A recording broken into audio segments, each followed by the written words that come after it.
Hello and welcome everyone. Today's video is for the parents of children who are going to appear for the board exams this year. Dear parents, children are working so hard to give their best in the forthcoming exams. मुझे मालूम है आप सब उनका बहुत ज़्यादा ध्यान रख रहे हैं. आज मैं आपके साथ कुछ बातें शेयर करूंगी, कुछ आपको टिप्स दूंगी, सजेशंस दूंगी जो आपको ध्यान में रखनी है.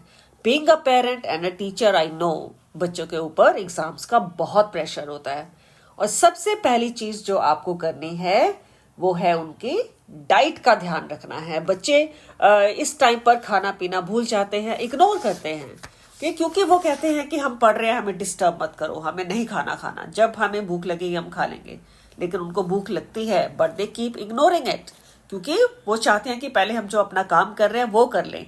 लेकिन एज अ पेरेंट आपको ये चीज ध्यान रखनी है कि आपका बच्चा डाइट अच्छी ले, खाना टाइम पर खाए और न्यूट्रिशियस खाना खाए. जहां वो पढ़ने बैठे हैं आप उनके साथ एक वाटर बॉटल रख दीजिए ताकि जब भी उनको लगे वो थोड़ा सा पानी पी लें और वो अपने आप को हाइड्रेट कर लें.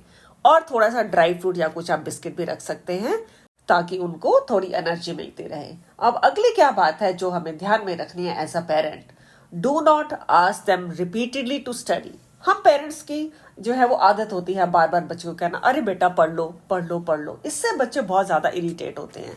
उनको बिल्कुल भी अच्छा नहीं लगता कि कोई उनको बार बार ये बोले कि पढ़ लो, बिकॉज दे नो कि उनको पढ़ाई करनी है. वो भी चाहते हैं कि वो एग्जाम में बहुत अच्छा करें. ओके, ये चीज हमें ध्यान में रखनी है कि हम बार बार उनको नहीं बोलेंगे. इसके बाद क्या चीज है, we have to motivate them to study hard. हमें उनको इंस्टेड ऑफ सेइंग कि पढ़ ले हमें उनको मोटिवेट करते रहना है कि बेटा आप अच्छे हो, बहुत अच्छे हो, आप और अच्छा कर सकते हो. और जो है आपका, आप उनसे पूछते रहिए कि क्या रह गया आपका सिलेबस, कितना हो गया, चलो आज ये चैप्टर कर लो. कि वो चीजें आपको करनी है instead of telling them to study. आपको ये उनको फील कराना है कि आप उनके साथ खड़े हैं.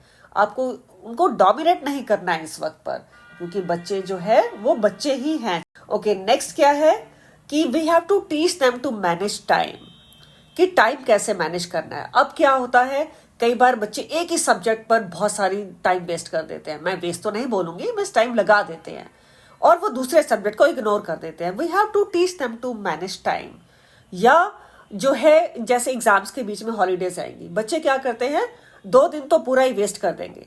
You have to teach them this thing कि आपको वो 2 दिन वेस्ट नहीं करने हैं. हो सकता है जो उसके आगे वाला पेपर हो उसमें उनको कुछ ज्यादा उनको रिवीजन की जरूरत पड़े, तो उनको बोलिए अगर आपको वो वाला सब्जेक्ट आता है जिसमें आपको ज्यादा छुट्टी है तो आप जो पेपर उसके बाद आने वाला है आप वो पहले 2 दिन आप उसकी तैयारी कर लीजिए instead of just wasting the time.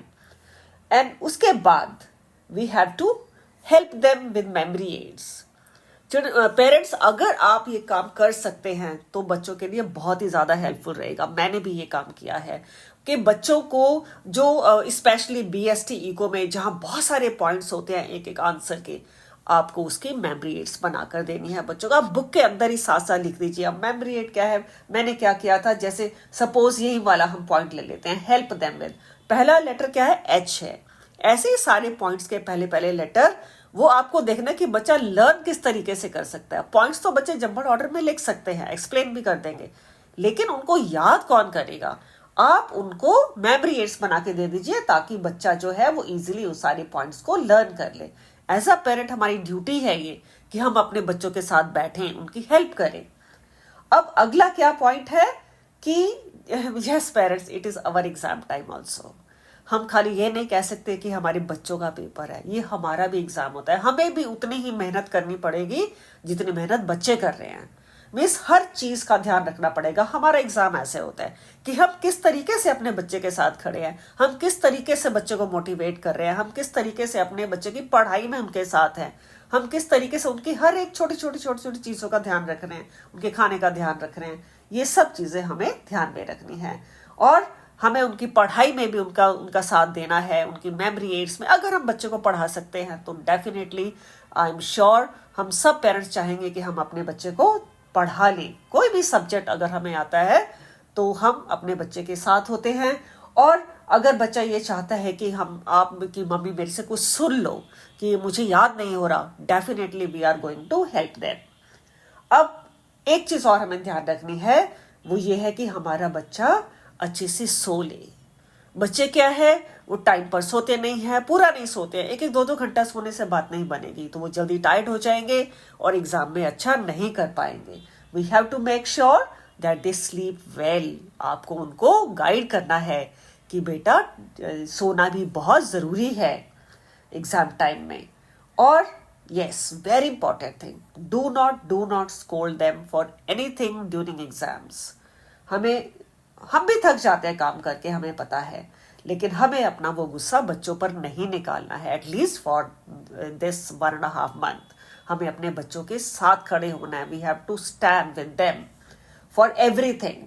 चाहे हमारा बच्चा पढ़ाई से थक जाए, चाहे बच्चा कितना इरिटेट हो, चाहे वो बच्चा आपको गुस्से में कभी कुछ बोल भी देगा, we have to ignore that, क्योंकि हमें पता है हमारा बच्चा कितने प्रेशर में है। हर पेरेंट को पता होता है मेरा बच्चा किस टाइप का है, मेरा बच्चा क्या चाहता है, और मेरे बच्चे जो वो बोल रहा है उसके पीछे उसकी इंटेंशन सही है या गलत है। हर पेरेंट को पता होता है।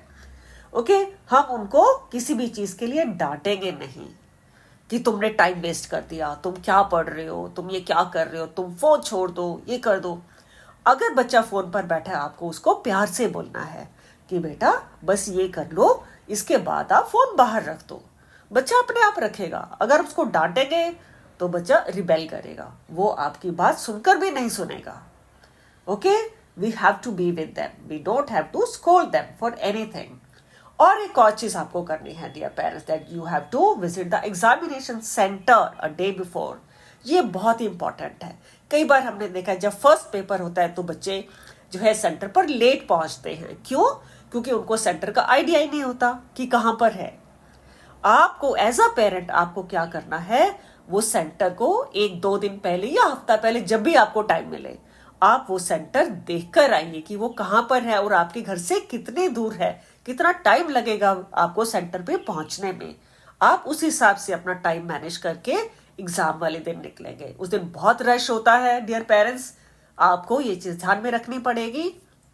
बेटर आप चाहे 1 घंटा पहले वहां पहुंच जाइए, आपका बच्चा गाड़ी में बैठ के रिवाइज कर लेगा, लेकिन आपको लेट नहीं होना है, आपको घर से लेट नहीं निकलना है।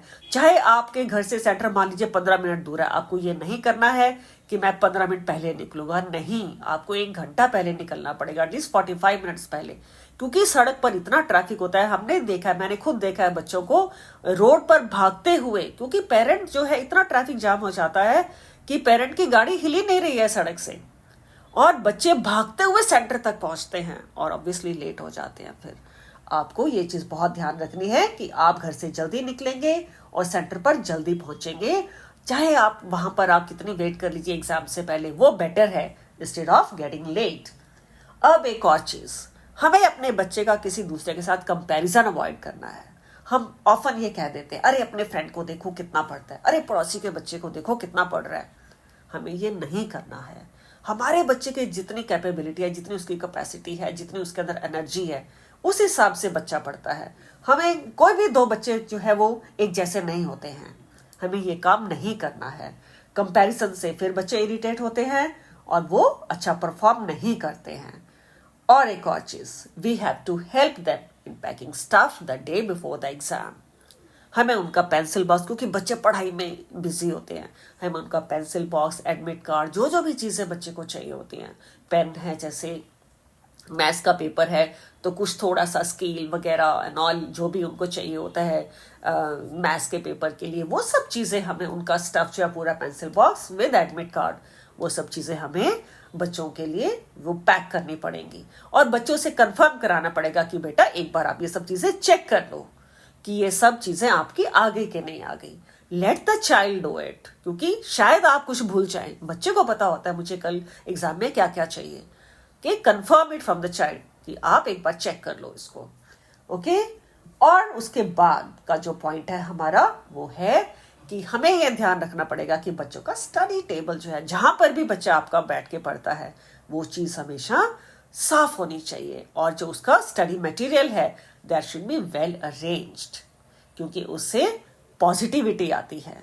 अगर चीज़ें साफ रहेंगी, सब चीज़ें सिमट कर एक जगह पर पड़ी होंगी, तो उससे जो है हमारी पॉजिटिव वाइब्स आती हैं और बच्चा अच्छे से पढ़ सकता है और अच्छे से परफॉर्म करेगा। डेफिनेटली एग्जाम में अगर अच्छे से पढ़ाई करेगा, दिल से पढ़ाई करेगा, तो डेफिनेटली अच्छे से परफॉर्म भी करेगा।